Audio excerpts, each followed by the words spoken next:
Gary David asks, how did the cover of Every Day I Die come about?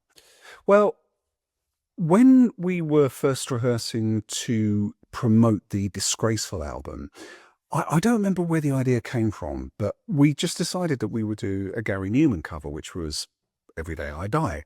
It suited Sarah, it suited the band, and we did a version that sort of rolled along like a kind of mid-90s kind of trip poppy, kind of hip hoppy sort of thing.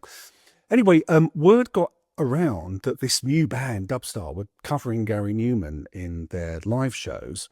And Steve Malins, who was managing Gary at the time and also was working at Q Magazine, he reached out to the record company, and eventually me and Steve met up, and he told me about a project he was working on where a whole load of contemporary acts were covering Gary.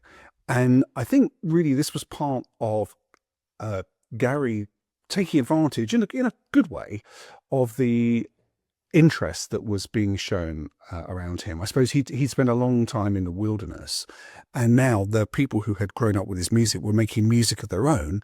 So yeah, let's get them to do a Gary Numan tune. So we did Every Day I Die, which we had rehearsed live. And I do seem to remember that I wanted to do a different song, but I think that there just wasn't time to do anything else. Plus we'd rehearsed this, and this was the song that I think Gary liked that we were doing, and so did Steve. So we stuck with that song.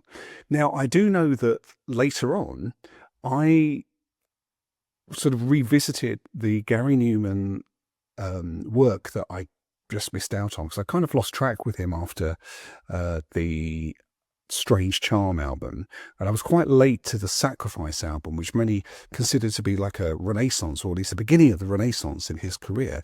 And I thought if we had a chance again, I would really have liked to have done the song A Seed of a Lie, which is the last song on the original release of Sacrifice.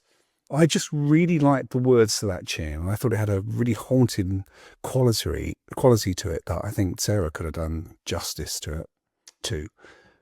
But it didn't happen. So instead, we just stuck with Every Day I Die, and I quite like it, actually. Apparently so does Gary.